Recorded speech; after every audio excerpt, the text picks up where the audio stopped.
Hello, everyone. Welcome to Talks and Pro series. How are you? Where are you joining from? You can let us know in the chat. Let's see how big of a map we're covering today.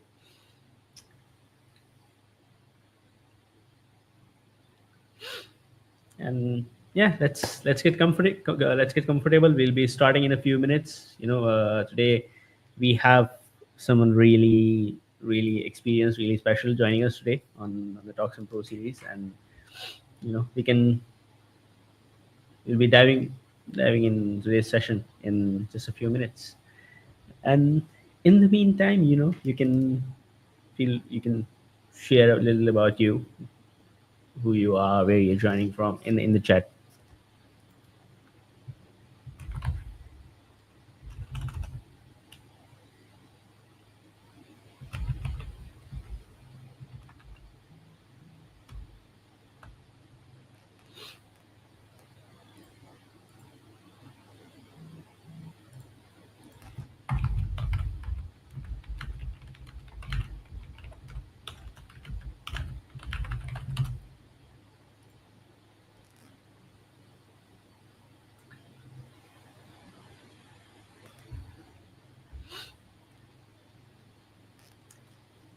It's good to know each other.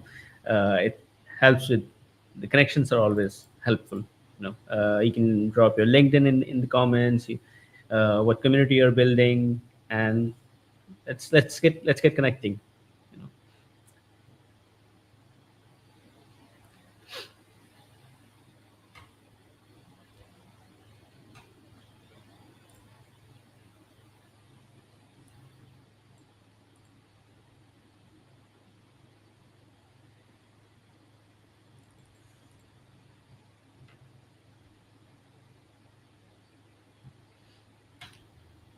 and before we dive in, a big thanks to Better Mode for supporting our Talks and Pro series, and because it's their support that makes events like these possible.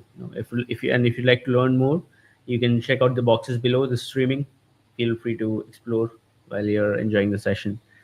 And I'll also drop in a link to all of our upcoming events, including our big conference that's coming up in Toronto, the Toronto Community Week in October.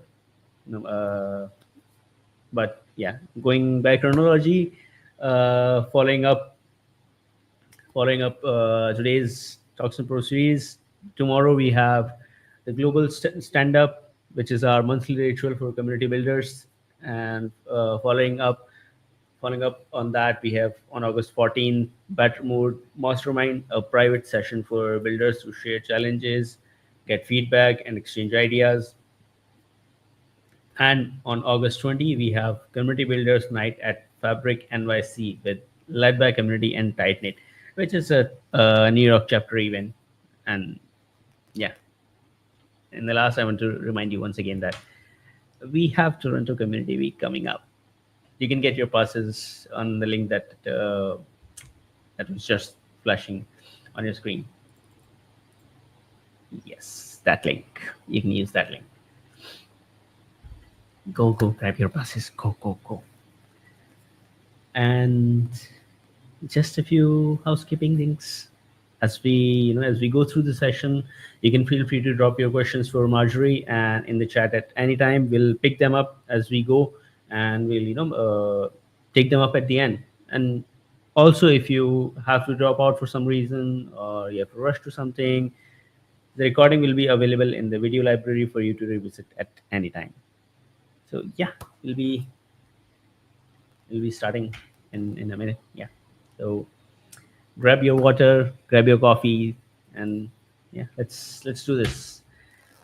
Because today we have joining us is Marjorie Anderson. Marjorie is a global community strategist, DEIB advocate, and change leader with over a decade of experience building large-scale, mission-driven communities.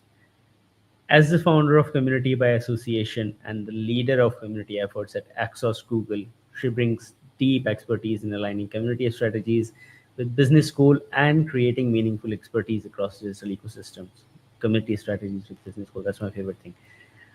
Through her work, podcast hosting, and advocacy, Marjorie equips organizations to foster inclusive and impactful communities that drive real change. Folks, let's welcome Marjorie with a virtual round of applause. Applause. Okay. Welcome, Marjorie. Thank you so much. It's so great to be with you all here today. It's been such a long time since I've been able to yap a little bit about community, and so I appreciate having the opportunity to do so today. Yeah, lovely to have you here. And the stage is all yours. Lovely. Thank you so much. Hello, everyone, and thank you for joining the session today. Listen, I know you're probably thinking to yourself, if you're working at Exos, which is a global um, corporate fitness company, then how do you know about building community and strengthening local chapters? Well, just to give you a little bit of background, for 14 and a half years, I worked for a not-for-profit membership association, and that not-for-profit membership association had 300 plus global chapters. And so it was really important for us to start thinking about how do we incorporate not just different communities of different aspects of community building into what might help strengthen those communities, but how do we then leverage online community as part of that strategy? And so that's what we'll be talking with you a little bit about today. It's really, what's the value of chapters and what purpose do they serve, and how do we start to utilize those online communities as part of their overall engagement strategy to not only keep people engaged, but continue to drive the mission forward for associations and help chapters meet their overall goals and success. So that's what we'll talk a little bit about today. So as we're going through this presentation, if you've got questions, if you have insights, if there are things that you've experienced that you'd like to share with folks, please share them in the chat. While I do have expertise, I am not the definitive expert, and every chapter and every association is a little bit different. So would love to hear your stories, see what you're working on, and understand how you're going through some of these challenges as well. So let's go ahead and get started. So let's talk a little bit about why local chapters matter. For those who work in associations and maybe even with nonprofits, local chapters are generally a part of how you operate, and they do a couple of things really, really well. Local chapters really foster a sense of belonging, not just to the membership, but to the rest of the organization as well. For someone who is paying their annual member dues, for someone who is engaging in association events or trying to engage with their association or nonprofit in many different ways. Yes, the association or nonprofit exists on a larger scale, right? On national, sometimes global level. But in order to reach and really have presence locally, those local chapters are important. And the people who run those local chapters are very important. Those are the people who are hearing and seeing what's happening on the ground, hearing what's important to people at a local level, and then can feed that information back to the association, which allows them to really understand what's happening in the larger landscape. For example, when I worked for PMI, we had chapters who would provide us information about what's important from a project management perspective in their particular region, right? We might be leaning heavily into Agile, whereas another part of the world might be thinking about project management in a very different way. And so while they may be light years ahead of us in terms of thinking about Agile, there are insights that they can provide us that helped us hone our thought leadership and our research. So local chapters not only foster a sense of belonging, but they also facilitate unique in-person networking opportunities. Not everyone has the opportunity to make it to an association's larger event, right? So you have your annual meeting every year, and you may not get all of the people that you want to come to that annual meeting. Those local chapters provide an opportunity for that in-person networking to happen, even if someone can't make it to an annual meeting or some other sort of meeting that is held more regionally, so or on a larger scale. So and then being able to facilitate those unique in-person networking opportunities gives chapters the opportunity to support tailored professional development.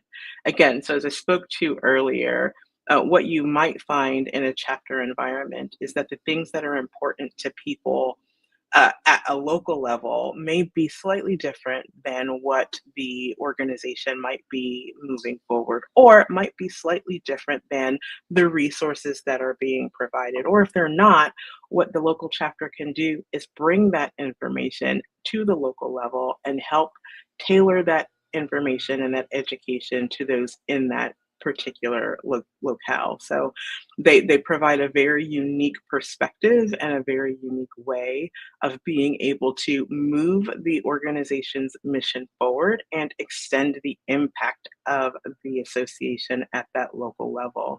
So, local chapters are an important ecosystem of helping people feel more connected, not only to each other, but to the organization that they put their time and effort into and that they trust with their development, but then they also are an extension of the association and allow people the opportunity to understand what's happening at a more global level in a more local way.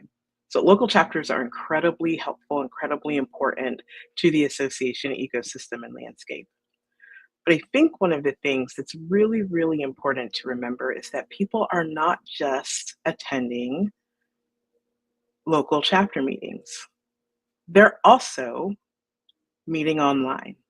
So, what that generally looks like is they're going to online communities, they're going to other forums in order to discuss the things that matter to them or are important. We know that since the pandemic, once the pandemic happened, we were all kind of forced into an online world, right? And so everyone keeps bringing up the pandemic, but it's a really pivotal time in our world's history that really redefined how people engaged. And the thing with online communities is that they meet people where they are. They give people the opportunity to come together with people who share similar challenges, who might be able to provide solutions to problems that they're having, or just to kind of get insight from a world that they may not necessarily live in. And so while your members might come to your monthly chapter meeting, they're also looking for ways to get questions answered in the moment. They're also looking for ways to find some sort of balance between um, what they can do in person and what they can do asynchronously. Because let's face it, at the end of the day, what we're really challenged with in this sort of a world that we're living in now is the attention of our members. And if they have to decide between going to a Thursday night chapter meeting instead of having dinner with their family, they might choose having dinner with their family. But what chapters have an opportunity to do is really provide another avenue for users, for members to be able to come together and still have those conversations that is enabled by the chapter. That's an additional value add that comes to the member because of the fact that they belong to the chapter versus in spite of the fact that they belong to a chapter. So, as we're thinking about what it really means to fully engage your members that sit within your chapter, it's really important to think about not just how to create a wonderful in person meeting and having the best speakers and having um, the best food and providing the best in-person experience, but then also figuring out how do we keep those people engaged outside of that meeting. That's one thing. That's another thing that chapters and those who are responsible for leading chapters have an opportunity to do is say, how do we maintain engagement for our chapter members when they are not with us in a meeting? And that usually can happen in an online community. So, as we're thinking about what that might look like, how do we go about thinking about creating a cohesive engagement strategy for chapters to utilize online communities as part of their overall engagement structure? So I have a couple of suggestions here that I think will be really helpful and important as we go about this. And if there are ways that you have thought about this or ways that you have brought this to life in your organizations or as part of your leading chapters, please those in the comments so that we can all kind of learn from the things that have worked, have not worked, or challenges that you faced, or successes that you've had as we take this journey together. So, when we think about creating a cohesive engagement strategy, before we even go through any of the bullet points, the first three things that I would um, challenge you to think about is why you need the online community. So, I've talked a little bit about why I believe that it is important that an online community helps strengthen local engagement. But that's a big question for you to answer, not just for for a chapter, but for the larger association at large, because I firmly believe that if you are building a strategy for an online community, regardless in the medium in which you use it, there needs to be a very strong why behind it. Right? Why does this community need to exist and why now? What you may find is that as you're going through this discovery, there are other things that you need to put more attention to versus the online community, but asking that why is incredibly important. Why community and why now? Who is this community for? This community for chapter members? Is this community for prospective chapter members? Is this community for chapter leadership in order to ensure that they're able to stay connected and aligned versus going to a meeting? Is this community for post engagement from a meeting, right? How are you going to utilize this community? What is it for? What is it meant to do? And then how are you going to serve people through this community? Are you going to provide them content? Is it just a forum for them to have conversations in? What does programming look like? How will you think about keeping people engaged, right? There's a myth that some folks may have heard around the fact that if you build it, they will come. That's not necessarily true. I've actually, in fact, it's never true as it pertains to community.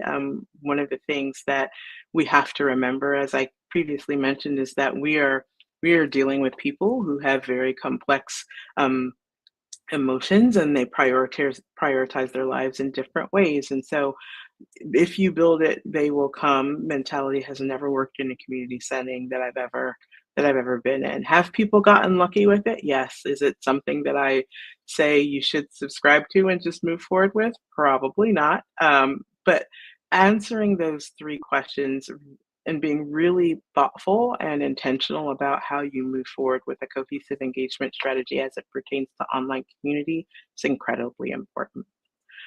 So now that I've given my soapbox speech on that, let's talk a little bit about some of the things to consider as you're building out that strategy after you've asked those three very foundational questions around why the community needs to exist, who it's for, and how you will serve your members once they're there.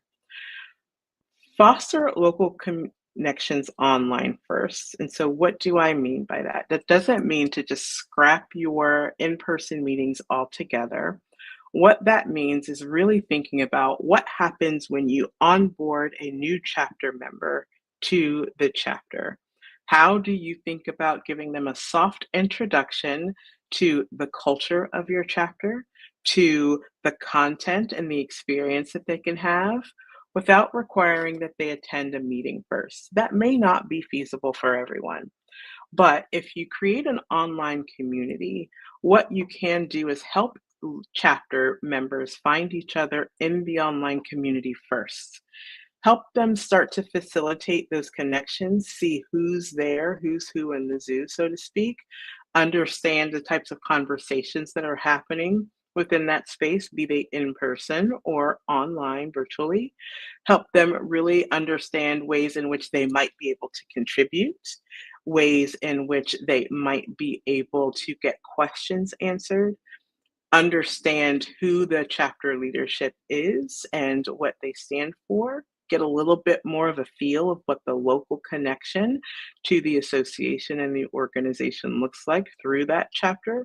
Those are all really important things that can happen within an online community space before someone ever makes the decision to step foot inside of a chapter meeting.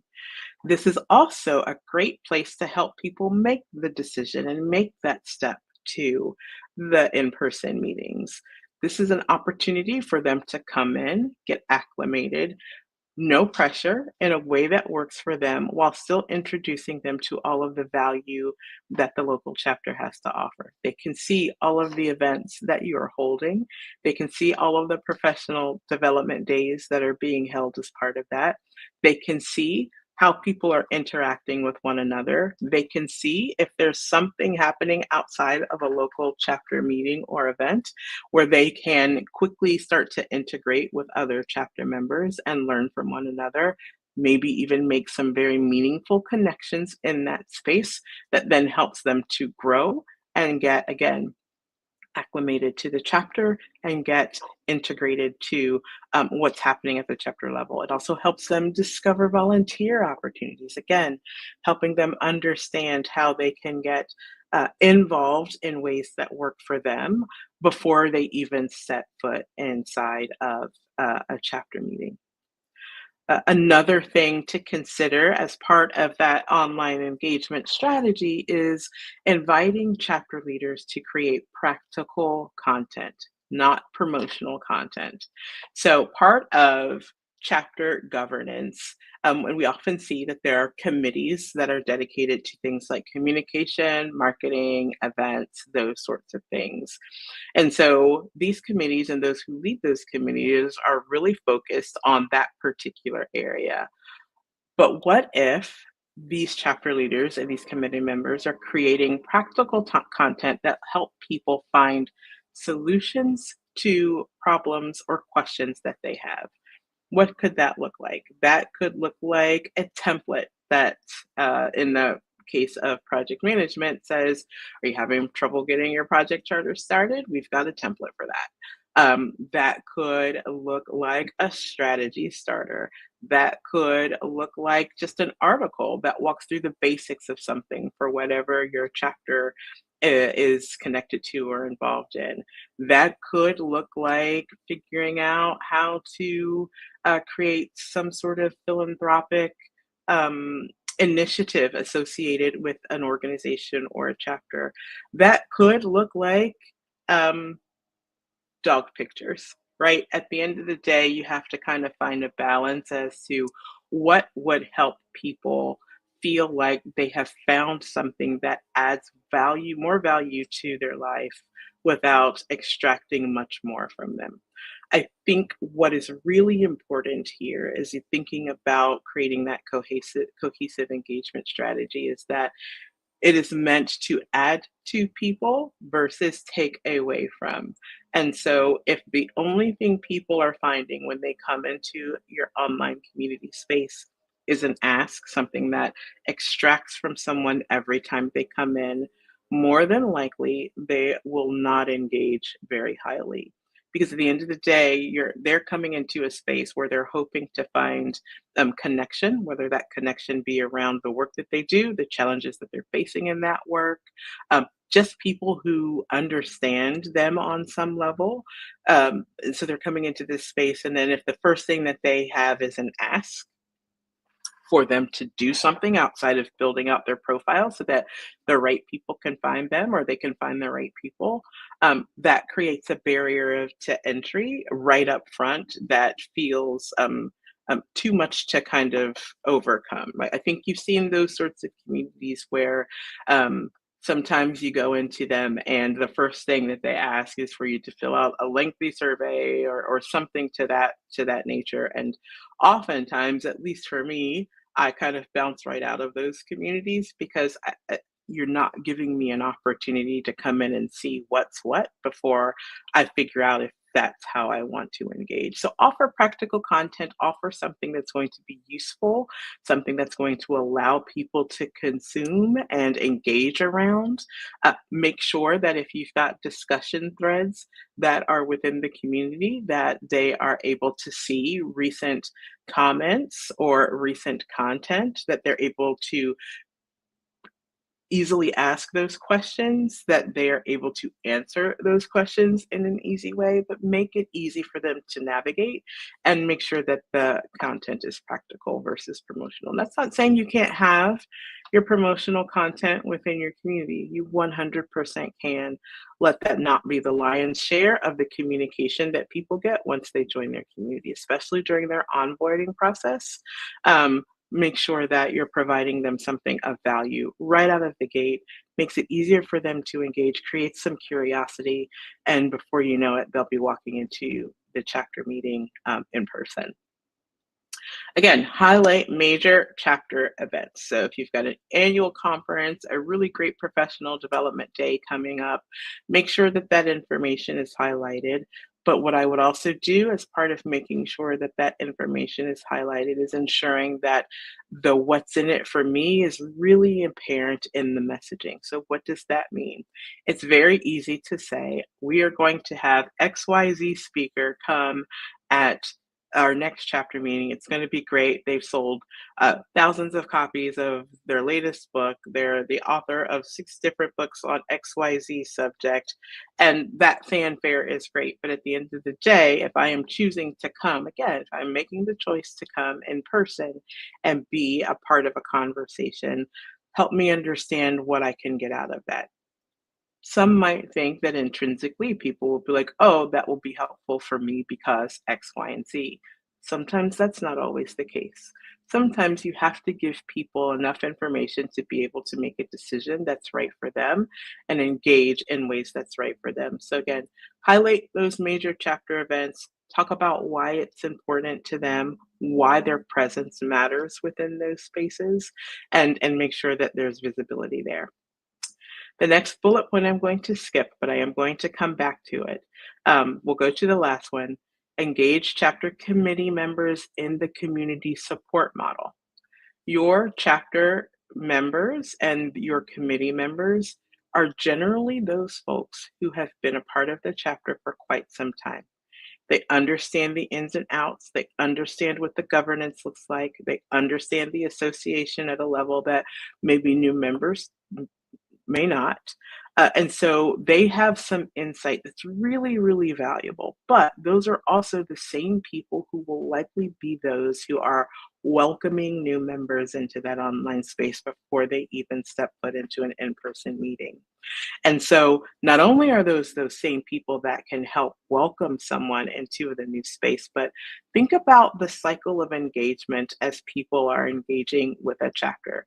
They go to a chapter meeting and then they might go back to the online community to continue those conversations at some point in time. Your committee, your chapter committee members, or chapter members in general, if you've got some sort of a volunteer moderator model, those are the people that can help guide those conversations. They can help get people the answers that they need. They can help guide them to additional resources and help them feel like someone saw them. So, one of the things that is really important from an online community perspective is that people feel seen, heard, and like they matter.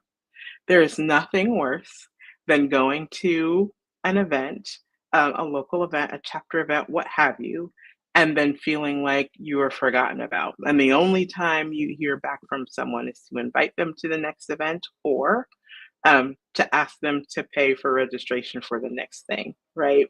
Again, that's an extractive model of engagement. And it's not saying that you can't ask those things, but there has to be some sort of loop back to people to help them understand that you saw them, that you saw that they were there, that their presence mattered, and that you would like to have them back again. And so your chapter committee members are going to be pivotal in this community support model because your leaders are going to see who showed up and they're going to see who's having conversations in the discussion threads, who's contributing content, who's helping other members. This is a great way to build relationships outside of a normal meeting. This is a great way to keep those relationships strong and keep people engaged when it feels like it might be a little bit tough for them to do. So make sure that you are engaging chapter committee members in that community support model. engage them in creating rules of engagement for your community or community guidelines, as you've heard said, and make sure that those community guidelines extend to your in-person meetings as well. How someone behaves in an online space should also be reflected in the tone that you set for your chapter meetings or annual meetings. So those are the sorts of things that your chapter committee members can help with as you're thinking about what does your engagement strategy look like? How do you keep people involved? How do you keep them returning? Right? It's one thing to get them to come, it's another thing to ensure that they continue to return and engage in ways that are meaningful for them, that provide value not only to them, but to the chapter and the association as a whole. So, again, foster those local connections first online. There's nothing wrong with getting people in the door. Some people need a soft introduction, and online communities help do that in a really great way, as long as they're managed well. Invite chapter leaders to create practical content, share the knowledge, and then invite your chapter members to do the same. Provide some sort of an avenue that allows them to contribute content, whether that is a white paper, whether that's just a simple article, a blog post, something that they've created that was useful for them. It could be a template, it could be something else that might help someone else, not just by answering questions in the forums, which is also a great way to contribute. Highlight your chapter events.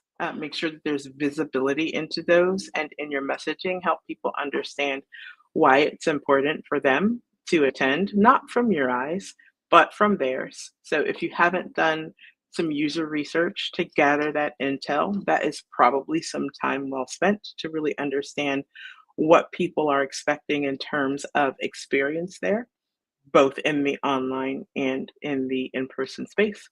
And then in making sure you engage your chapter committee members in the community support model. That is really key. They probably have some insights that would be helpful as you build out what that experience and engagement strategy looks like.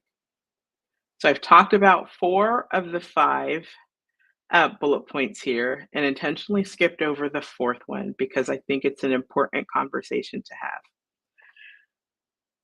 Many times, whether it's a chapter, whether it's an association, whether it's a startup, whether whoever it is, folks will start with a platform. I will always, always, always, always, always say you start with people and purpose before you start with platform. Before you even think about the where, again, go back and talk about and think about very intentionally who is this for and why are we building it? Many times, what happens is that a platform is procured and people are like, great, we're ready to start building community. This is going to be fantastic. And there's no strategy in place around what that needs to look like. There's no thought yet in terms of what it looks like to engage people in that online space. There's no plan on how that will come to fruition.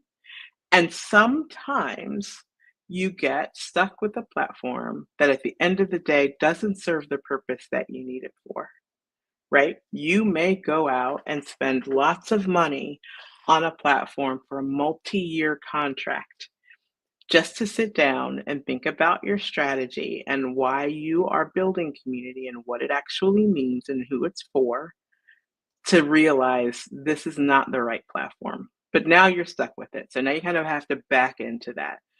Always start with people and purpose before platform. It will simplify the tech solution decision-making process for you exponentially. Once you know why folks need to be gathering in a space and who it's for and how you're going to serve them, your goal is to go and figure out, okay, what is out there that will allow us to do that? I also would suggest thinking about platforms where you can own the experience, right? Things like Facebook groups are easy. Things like LinkedIn groups are easy because the platform's already built and generally free. But what happens then in that space is as the needs of your community shift, as the tides change and turn, so to speak, as people start to voice the experience that they're trying to have that's just not hitting it in those sorts of spaces, you have very limited ability to be able to change that. Not only that, but what's really, really important, especially in this day and age, is really thinking about protection of user data. One of my favorite community builders out in the world, Patrick O'Keefe, often says one of the first questions that he asks a community platform owner is, or builder is, how easy is it for me to leave your platform? And no one wants to hear that someone might want to leave their platform. But at the end of the day, communities grow, they scale. There are different needs that need to be met as those communities, online communities, grow and scale. So make sure that as you're thinking about the platform, of all the things that I have said in terms of an engagement strategy, also think about from a platform perspective, is this serving the purpose that we need it to serve? So before you purchase a platform, or before a chapter thinks about procuring a platform, if the association already has an online community, I would say guide them to that one and figure out how you can create community within that community for those chapters and allow them to be able to utilize the space that already exists with people that they're probably already having conversation with in order to continue that engagement. If that is not an option, then the goal is to really help them figure out strategically, what does that look like for our chapter? How do we need to build in order to ensure that we're providing the experience that needs to happen? Putting the tools and the right processes and the right um, insights into the hands of chapter leaders is key in order for them to be able to think about what a cohesive online engagement strategy is. So, again, foster local connections online first, invite chapter leaders to create practical content as well as your chapter members, highlight your events, engage chapter committee members in the support model, and then again, people and purpose before platform. I would also suggest, if there's anyone charged with ensuring that chapter leaders are successful in the building of their chapters, I encourage you to have a conversation with them about having a dedicated online community team to run it. Again, that goes back to that engaging chapter community members in the community support model. Give them the tools, training, information, resources to be able to do that successfully. If the association has an online community team already, hook that hook those chapter leaders into the resources that that community team provides so that they've got some expertise there that can assist them with challenges and questions that may come up. Great. So if you are building community for chapters or helping chapters build community, would love to see in the chat the things that you've done to help enable your local chapter leaders so that they are able to do so successfully. What challenges have you come up against? How have you overcome those challenges? What are the things that you're seeing in your world so that we can keep the conversation going? So we've talked a little bit about why chapters are important. I think we are all aligned there. We've talked a little bit about the fact that online engagement for chapters is just as important as in-person engagement. Those two should 100% coexist. And then we've talked about what it looks like to put the right tools and resources in the hands of chapter leaders to allow them to create cohesive engagement strategies. So now let's talk a little bit about what does it look like to ensure that all of these efforts are successful. So we've gone and we've figured out the why, the who, and the how. We've come up with this great strategy. We've got a platform. We've got a great engagement model going that fosters in-person and online connection and keeps that beautiful cycle of engagement going. How do we know it's working? There are a few things. There are lots of different metrics that you can look at. The first you'll hear of is people will talk about new users. People will talk about number of clicks on a piece of content, those sorts of things. Those will tell you a piece of the story. That does not tell you the full story around engagement and success. So there are four things that I think are important as you start to think about what's happening in that online space and is that contributing to chapter growth, and vice versa. So look at things like increased online discussions and participation. You can measure how many people come to your chapter meeting every month, and you can see whether or not that's growing. But in order to really understand whether or not what you're providing in that in person space is sticking and providing value, look to the conversations happening in your online discussions and in the content that you provide in that online space. Are people continuing to have conversations about the chapter meeting that they attended a month ago? What really resonated with them? Are you seeing new ideas come out of those conversations?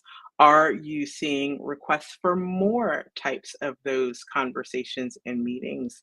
Are you seeing people start to create their own thought leadership or content or point of view around the things that they heard? Those are the sorts of things that you can see in an online space that help you understand A, whether or not your in person meetings are effective, but also are are people utilizing that online space in the way that you intended?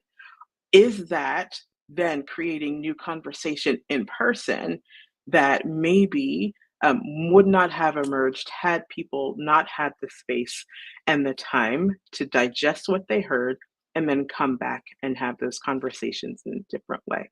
So look at what's happening in the online space. What are people chatting about? What are they excited about? What didn't they like? That should then help guide what you think about in terms of content engagement, both in the online and in person space. Track attendance at chapter events. So, while I said that yes, you can track attendance at chapter events, and that also tells a part of the story, as you start to funnel people into the online space and they're hearing about the in person event conversations and experiences people are having, as a result of that, are you starting to see month over month growth of your in person events? If you know you just brought in 200 people to your online community for your chapter, and next month you see an extra 20 people at your chapter meeting, let's talk about and have conversation about where that came from. Don't be afraid to ask people when they come to your chapter events. How did you hear about it? What did you, is this your first time here? Oh, you heard about it in the online community space. What attracted you to coming to the event today? Love to see you here. Hope to see you again next month. Please make sure that you go and share your experience in that online space, right? Again, creates that perfect cycle for engagement there. And so make sure that you're looking at that, not only just tracking that attendance, but having conversations with people, new faces that you might not recognize, might not have recognized. Ask people when they come, if it's their first time, gauge that in some sort of way. You can do that through a survey, you can do that through different avenues, but figure out how people are starting to come and why they're starting to come and engage in your chapter events when you're starting to see that climb. Because again, people might pay their chapter dues and might not automatically just come to a chapter meeting. They might be waiting for something. They might be waiting to see or waiting for an opportunity to where they have time. Give them a way to discover that value before they even step foot. So that's also a good indicator as long as you're having some additional conversations around like causation versus correlation in terms of what that looks like. Keep an eye on your net promoter score if that's something that you measure. So if you are measuring NPS and your satisfaction starts to go up as engagement starts to increase in your online community, there might be a correlation there, right? There might be a reason why people are attributing much more value and satisfaction to the experience holistically that they are receiving from the chapter because of what they're getting out of that online community space. Again, it's about meeting people where they are, understanding what their challenges are, what experiences they're looking to have, and then catering to that while also folding in like your chapter's purpose and their overall goals as well. Because chapters exist for a reason, and because you are people focused and purpose driven, there is also a responsibility to ensuring that there is some value being delivered to those chapter members. So keep an eye on your NPS and seeing where you can tie back what that cycle of engagement might be contributing to. And then at the end of the day, this one I am such a staunch advocate for is tapping into voice of the customer insights. What does that look like? Um, those are the candid conversations and discussions that come up in your online community. They very well might write a whole paragraph about a very specific piece of information, and at the very end, they may say, "Oh, and by the way, I would not have found this out had I not gone to the chapter meeting. I would not have found this out had I not talked to the chapter president. I would not have discovered X, Y, and Z had I not had conversations with people within the community that then led to coffee on a Saturday morning with three of these community members to help move us forward," right? So look for that data that exists organically in online community spaces. You may not always hear it in a survey, you may not always hear it when you're talking to someone, but oftentimes when people have an opportunity to sit down and really think about their day or the experiences that they've had, that usually comes out in conversations that happen in the online space. So tap into what those insights can provide you, and that can really help you understand whether or not the tactics that you've um, built into the larger strategy of engagement, both in person and online, are working. And then that also helps you quickly pivot and make adjustments where necessary. So make sure that you're looking into that qualitative data, not just the quantitative data, that helps you really understand holistically whether or not something is working. And that's also how it helps you think about strengthening that local engagement, because again, the things that show up in an online space usually can help you figure out what's next in the in-person space and vice versa. They feed each other, so don't be afraid to ensure that you're going back to those things, using that data holistically to help you make smart decisions around what's next for the chapters, both from a larger programmatic standpoint and from a local programmatic standpoint. So we talked about why community or why chapters are important, the fact that people meet in different ways and they have different needs that need to be served, what it looks like to really think about an engagement strategy for strengthening that local connection, and then how do you think about measuring success? So, key takeaways again, local chapter engagement doesn't stop at the chapter meeting. Those conversations are going to happen in an online space, whether it's hosted by you or by someone else. In order to ensure that you're providing some longevity to your chapter engagement, both in person and online, make sure that those avenues exist for people. Again, create strategies that meet members where they are and then that also help get them where they need to be, right? And so it's not just about creating one or the other. Create spaces in person that help usher people into more robust conversations over a longer period of time. That could happen in the chat in the online community space, and then that online engagement translates based off of, again, insights that you're hearing from people within the online community, the feedback that they may have that then creates stronger long-term in-person engagement strategies. Create and build online and offline KPIs to help determine if your strategy is working, and where you see holes, adjust. And I will say it again, probably until I am blue in the face: people and process before platform. It is so very important that you get those first two things right before you figure out the where. Once you get those first two things right, or you have good alignment and understanding of what those need to be, then all you need to do is find the right venue. You wouldn't find a venue that holds, I don't know, 10,000 people, and then go back and say, how do we now plan that we've signed this contract for a 10,000 person venue for a 500 person meeting, right? You're going to figure out all of the details of the meeting first and then say, where's the best place to hold this? Same thing for online spaces, people and process before platform. So I have talked to you for quite some time. That's all I got. Thank you for having me today. I'm Marjorie Anderson. If you want to stay in touch and learn a little bit more, you can email me at marjorie@communitybyassociation.com, or you can find me on LinkedIn. So thank you all for your time today. And Akash, back to you.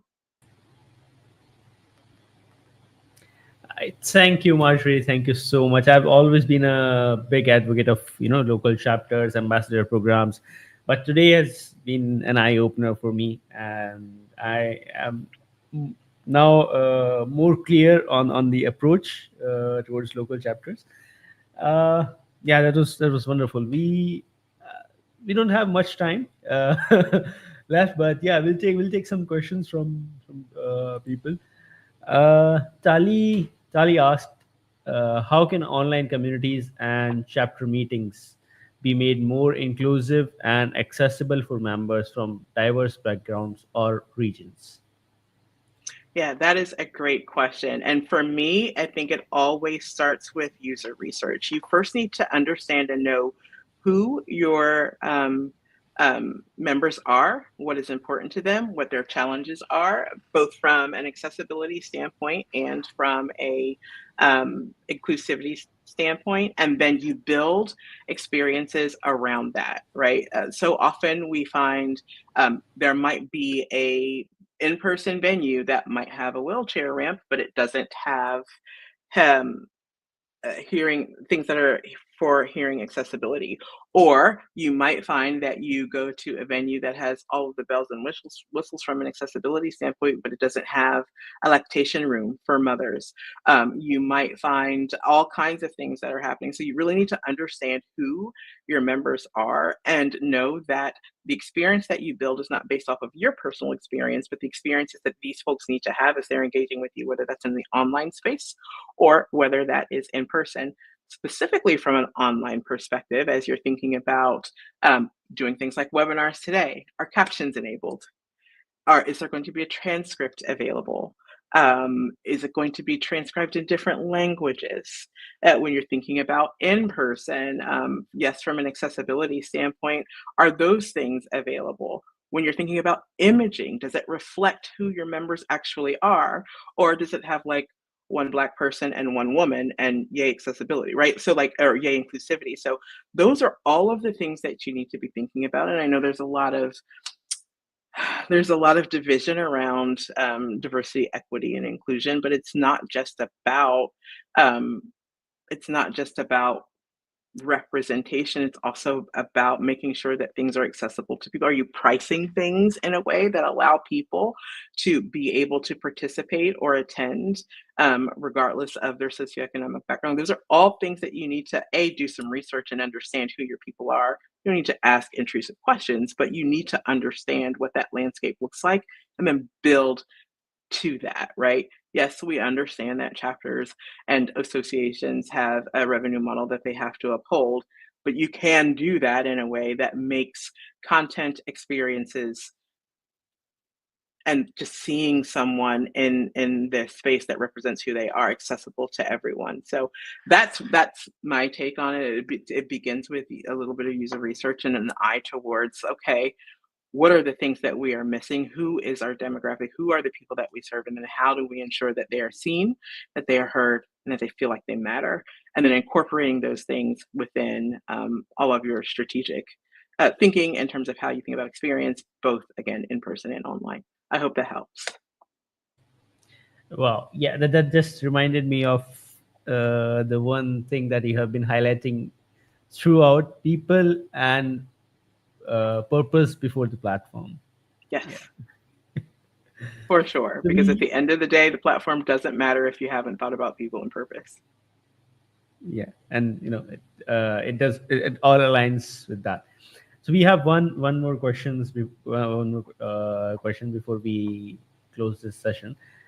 So, Tali asked, you talked about measuring success. What metrics do you find most compelling when reporting impact to leadership or stakeholders? Yeah, specifically to leadership and or stakeholders, I think it's important to connect the impact of the community work that you do to larger strategic business goals. So what do I mean by that? If you know that retention is a focus for your organization, they're trying to figure out, like, they're not worried about getting people in the door, they're worried about keeping them in the door. What are the metrics that you pull from your community or chapter that shows that it's helping people retain, that it's helping the organization retain people? Are you able to show that because of the efforts that you've enacted, that there is maybe an uptick in the number of people who renew their membership over time? Maybe there is an uptick in the number of people who continue to come to meetings, annual events, those sorts of things. Are you able to show that there is an uptick in the number of people that are renewing their certification because of an experience that they're having at their chapter or in the online community, that has fostered that? It's made the barrier to entry less hard to get through because maybe there's a study group that popped up in the online community and they're like, oh, finally, now I have other people who I can study with so that we can try to get our certifications together. Or, I really found this experience that I'm having with my local chapter and so incredibly valuable that it's worth keeping my membership for. One of the things that we did, that we were able to do when I worked at Project Management Institute, is we were able to create a pathway and create visibility into the number of people who renewed their membership every month based on an action that they took in the online community. It may have, in the grand scheme of things, been small, right? We can go and say, okay, we had 127 transaction 127 actions in the community that led to a membership renewal. And what would happen is someone would click on a link, take them to it for member only content. It might take them to the renewal page. If they clicked on that link, renewed their membership, and then came back to access that content, we were able to say, because of an action that they took in the community, we were able to contribute to, I don't know, $80,000 in membership renewals that month, right? And so those are the sorts of things that if you can create clear pathways to and create clear um, uh, visibility into, that are important to stakeholders, right? Those are the things that your leadership is going to, at the top, is going to be really, really excited about. So yes, you're going to have your own separate community and chapter goals, but at the end of the day, how do those goals ladder back up to larger business goals that create value for the association as a whole? So I hope that's helpful.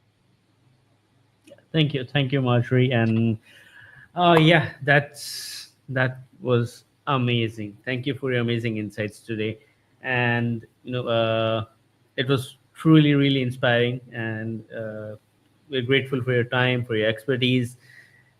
Let's give Marjorie a virtual round of applause. Applause, everyone, and stay connected, and we'll also drop her LinkedIn in the chat, so you can stay connected with her. And yeah, you can join led by community to connect with other community builders and access resources. I'll drop the link here in the chat for that. And yeah, uh, just a quick reminder, don't forget to register for our upcoming events. You can find all the details and you can sign up for them on our event calendar. Thanks for joining us. Let's keep building together. See you next time. Thank you, Marjorie. Thank you so much. Thank you. Thank you all for having me. We'll see you next time. See you next time. Thank you, everyone, for joining us.